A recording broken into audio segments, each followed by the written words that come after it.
ce que notre président Patrice Talon a fait, ce n'est pas bon. Ce n'est pas bon parce qu'il y a trop de chômage dans notre pays. Il y a trop de chômage dans notre pays. Pourquoi il va mener les Rwandais à la tête des institutions au Bénin? Il y a beaucoup de gens qui sont ici, qui ont des diplômes, des étudiants, qui ne mangent pas 3 fois par jour. Les gens sont là. Il a laissé ça pour aller nommer les Rwandais. Même le DG de douane, c'est un Sénégalais. Hein? Au SBE, c'est un blanc. Donc, on a marre, monsieur. Non, c'est pas normal. Chers Béninois, réveillez-vous et révoltez-vous. Ce n'est pas normal ce que vous fait votre président Talon. Ce n'est pas normal. Quand même, il y a au Bénin, il y a des enfants du pays quand même qui ont étudié et qui possèdent des qualités pour bien prendre cette position et faire ce boulot-là. Comment expliquer qu'ils peuvent venir prendre les Rwandais pour des accords qu'ils ont signés avec Kagame? Mais si ces accords sont là, ne sont là que pour avantager le peuple rwandais, à quoi bon de signer ces accords? Les accords ne peuvent pas avantager le peuple béninois. Réveillez-vous et révoltez-vous. Ces postes doivent être occupés par les enfants du Bénin, pas des Rwandais. On a marre. Je sais qu'il y a l'intégration africaine, mais cela ne veut pas dire qu'il faut accepter tout. Puisque nommer Rwandais à la tête de la NIP, comme le disait Alpha Blondy, ça me fait beaucoup pleurer. Ça me fait beaucoup pleurer parce que nous avons des compétents au Bénin. Au niveau des forces armées, au niveau de la douane, nous avons le tout-puissant informaticien colonel Keti qui est là. Et nous avons encore le génie de l'informatique béninois qui est Yawedeu. Malgré tout ce monde-là, et c'est un Rwandais qui est là. Vraiment, je me demande si je suis encore béninois. Puisque j'ai un étudiant, mon enfant est étudiant au campus. Il étudie. Ça me fait beaucoup pleurer. Sincèrement, nos dirigeants, avant les élections, on voit les Béninois. Mais après les élections, on arrive à nommer les étrangers. Ça doit faire beaucoup pleurer. Donc désormais, les Béninois doivent se prendre au sérieux. S'il y a vote aujourd'hui, disons-leur d'amener les Rwandais pour qu'ils leur votent. Lors des élections de 2026 et 2021, on a dit qu'on ne veut pas l'expatrier, qu'on ne veut pas un Yovo, quoi.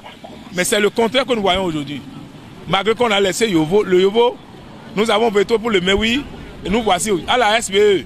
C'est un Français, et au port, c'est un Belge. Mais allez-y voir à la NIP aussi, et la NATT, là on fait les plaques.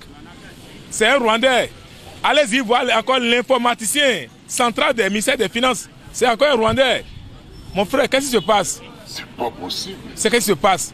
Mon pays là ne mérite pas tout ça là, sincèrement. Je dis, ça ne va pas. Mon cher Excellence, Monsieur le Président, vous avez le dernier mot.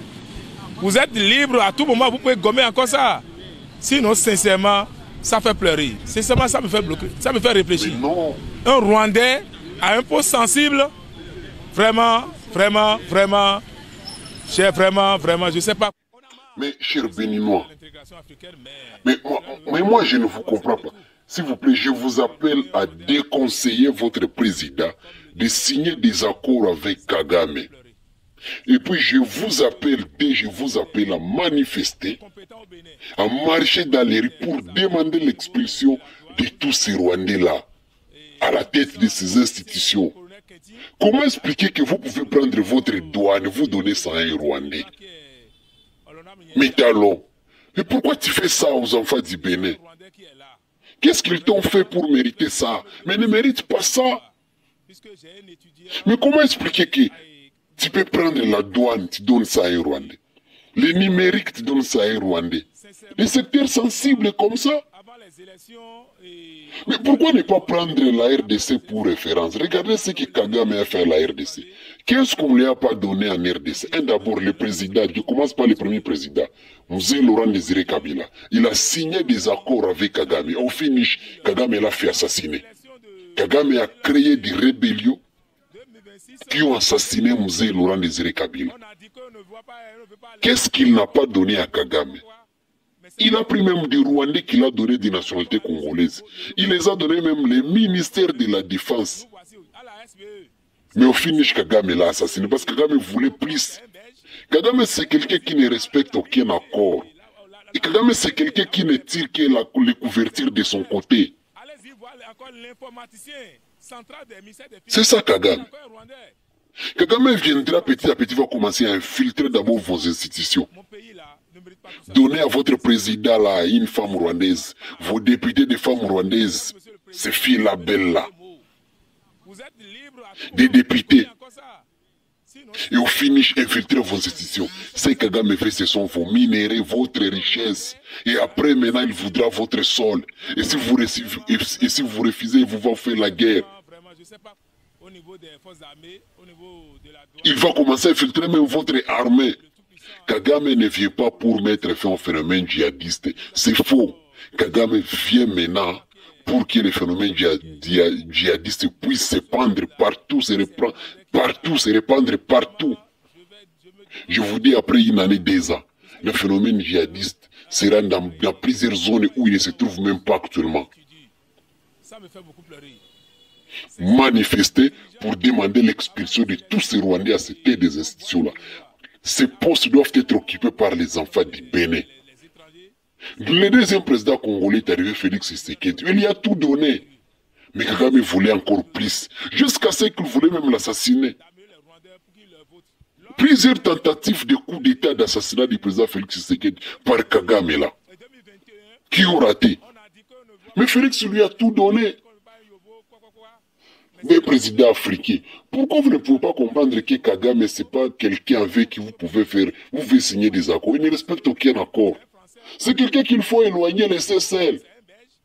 C'est un pion des Occidentaux que les Occidentaux utilisent pour infiltrer des pays.